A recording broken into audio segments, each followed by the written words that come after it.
Shri Venkateswara gold తాకట్టులో ఉన్న మీ బంగారాన్ని విడిపించి కొనబడును. సో టీడీపీ సీనియర్ నేత ఆనం వెంకటరమణారెడ్డి గారు రోజా గారిని ఉద్దేశించి కొన్ని వివాదాస్పద కామెంట్లు చేశారు. గాలిముండ అనే విధంగా మాట్లాడారు. సో మరి దీన్ని మీరు ఏ విధంగా చూస్తారు? వీడు కూడా సంస్కారహీనుడా ఏంటి? ఇప్పుడు వాస్తవంగా ఈ సాంప్రదాయం వైఎస్ఆర్సీపీలో ఉంది.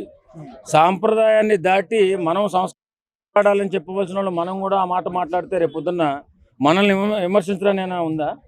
కాబట్టి ఒక ఆడపిల్ల అది బుద్ధి లేకుండా మాట్లాడింది పక్కన పెట్టండి. ఫస్ట్ మనకైనా బుద్ధి ఉండాలి కదా. ఇష్టానుసారం మాట్లాడకూడదు కదా. ఇప్పుడు ఆమె ఏదో అన్నది, ఆమె సంస్కారం అంతే. ఆమె ఎప్పటి నుంచో సంస్కార విహీనురాలుగా మారిపోయింది. వైఎస్ఆర్సీపీ పార్టీ పతనానికి కారణమైంది. మరి నీకేమైంది? పోయే కాలం నీకు వయసు ఉంది, బుద్ధి ఉంది, జ్ఞానం ఉంది, కూటమి ప్రభుత్వంలో ఉన్నావు. మరి నువ్వైనా మారాలి కదా. ఇప్పుడు ఏదో రోజా అన్నదని చెప్పేసి వాళ్ళు నువ్వు కూడా గాలిముండా అని అన్నావంటే ఎంత కుసంస్కారం నువ్వు.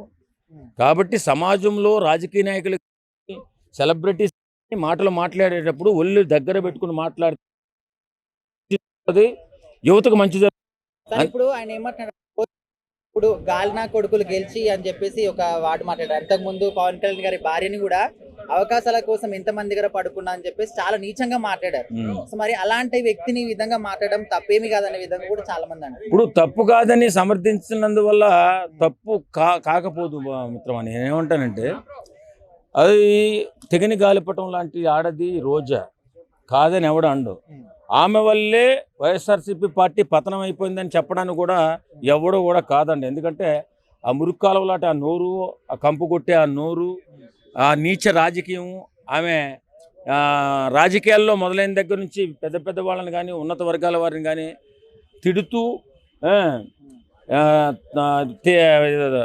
చిన్నగా దిగజార్చాలని ప్లాన్లు ఎక్కువగా చూస్తూ ఉంటుంది. ఎంత గొప్పవాడిని అయినా సరే క్యారెక్టర్ అసాసినేషన్ చేసేసి వాడి జీవితాన్ని నాశనం చేసేసి వాళ్ళని ఏదో చేసేయాలా, మనమేదో రాజకీయంగా ఎదిగిపోవాలనే కుసంస్కారి ఈ రోజా అనే ఆమె.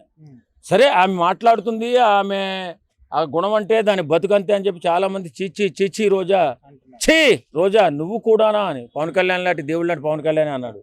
అలాంటప్పుడు ఇంకందరూ అన్నారు అవి వదిలేసేయాలి. మరి అంత పెద్ద పెద్ద మాటలు నారాయణ రెడ్డి గారు మాట్లాడకుండా ఉంటే బాగుంటుంది. ఎందుకంటే మనం ప్రభుత్వంలో ఉన్నాం. కక్షలకి, కార్యపణ్యాలకి, బూతులకి పోతే రేపు పొద్దున్న జగన్మోహన్ రెడ్డిని బట్టే జగన్మోహన్ రెడ్డికి పట్టిన గతే మనకు పట్టదైనా మీరేమో దేవుళ్ళ ఏంటి? కాబట్టి జాగ్రత్తగా మాట్లాడాలా. ఒళ్ళు దగ్గరికి పెట్టుకుని మాట్లాడే నారాయణ రెడ్డి గారు, మీ బూతులు ఎక్కువ అవుతున్నాయి. అది పార్టీకి చెడ్డ పేరు తెస్తుంది. కాబట్టి చంద్రబాబు నాయుడు గారికి, పవన్ కళ్యాణ్ గారికి, లోకేష్ గారికి వీళ్ళకి చెడ్డ పేరు తెస్తుంది. నువ్వు మామూలుగా అనేసి పోతావు. ఆమెదో బుద్ధి లేకుండా వాగిందని నీకు బుద్ధి లేదా? మరి వయసు పెరిగిపోయింది, 60 దాటిపోయి ఉన్నావు, నీకైనా సంస్కారం ఉండాలి కదా. కాబట్టి రాజకీయాలలో ఉన్నప్పుడు సంస్కారంగా మాట్లాడి సమాజానికి మంచి మెసేజ్ ఇవ్వాలి తప్ప ఇలా దిగజారిపోయి నీచమైన కామెంట్లు చేసి వాళ్ళు మాట్లాడారు కదా మేము మాట్లాడితే తప్పేముంది అనుకుంటే ఇక మీకు వాళ్ళకి పెద్ద తేడా ఏముంటుంది చెప్పండి. కాబట్టి బుద్ధిగా మసులుకుంటే బాగుంటుందని నేను కోరుకుంటున్నాను.